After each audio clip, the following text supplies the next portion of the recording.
Today I'm going to be showing you how to make sure that you test any electrical equipment that you use each time that you use it for safety. Most of our equipment that we use and that you'll be using will be something along the lines of a Henry Hoover, but this also applies to making sure that you safely use things like buffing machines and other types of electrical equipment. So the first thing you do when you start using any piece of electrical equipment is that you make sure that it looks visually safe. Check for signs of damage. Is there any cracks in it?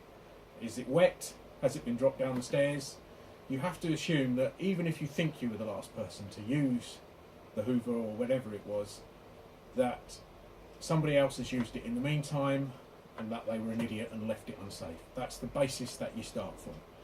So the first thing that you do, particularly with a Hoover, is you open up the top and make sure that it's got a bag in it. This one hasn't. And you also make sure that the bag is not too full. And if it is full, you empty it.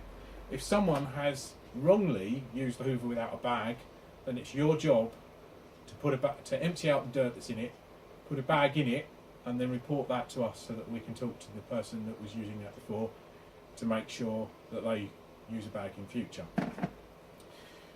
You then put the top back on, make sure it's clipped down nicely.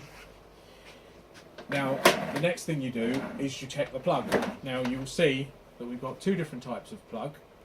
This one is one that's been put on after the original factory plug that would have been on it has perhaps broken.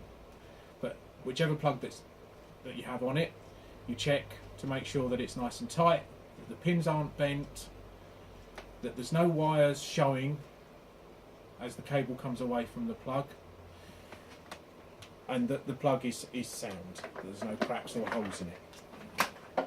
Then what you do is, and you must make sure you do this every time, you wind the cable all the way out from the Hoover, running your hand down the cable. Obviously this is before you plug it in, to make sure that there are no nicks or cuts in the cable all the way down to the end. Now the reason that you have to make sure you fully unwind it is there's two reasons. One, if there is a nick or a cut in it and you then continue to use the Hoover and unwind it, you could touch that cut and electrocute yourself.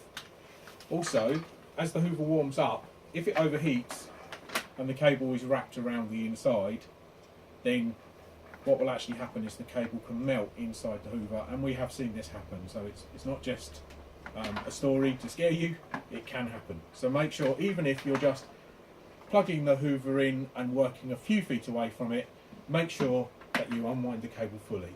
It's also important to remember not to plug the Hoover in on one side of the door and then let the door shut over the cable and thus breaking the cable. So once you're happy that the vacuum cleaner is safe to use, you can go ahead and use it. I'm just going to wind this cable back in. There's one more thing that we want to show you with regards to the Hoover,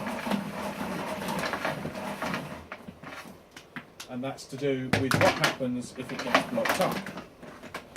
So there are times when you're using the vacuum cleaner and you'll hear that it's starting to go higher pitched in sound and it doesn't seem to be sucking anything up.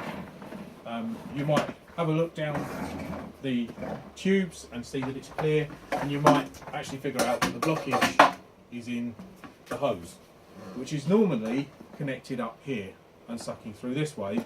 So a really good way of blocking it is to undo that with the vacuum cleaner still on and to put that end back in the Hoover so everything is sucked back the other way. Finally, make sure that you keep your equipment, your Hoovers, your mops and buckets, all of the equipment that you use, make sure that you keep it clean and tidy. You look after it, you report back to our stores person if there's any damage to it. That's the first thing you must do. If you can't use any of your equipment due to it being broken or damaged, report it to us straight away. You won't get in any kind of trouble if you can't do a job because you haven't got the right equipment.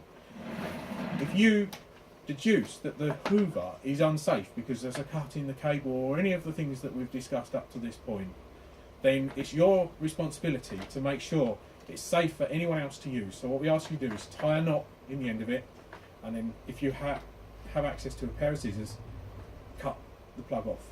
But just make sure that you make it so that nobody else can use it. Obviously leave the plug with it, but cut it off so that nobody else can use it. That's it. Thank you.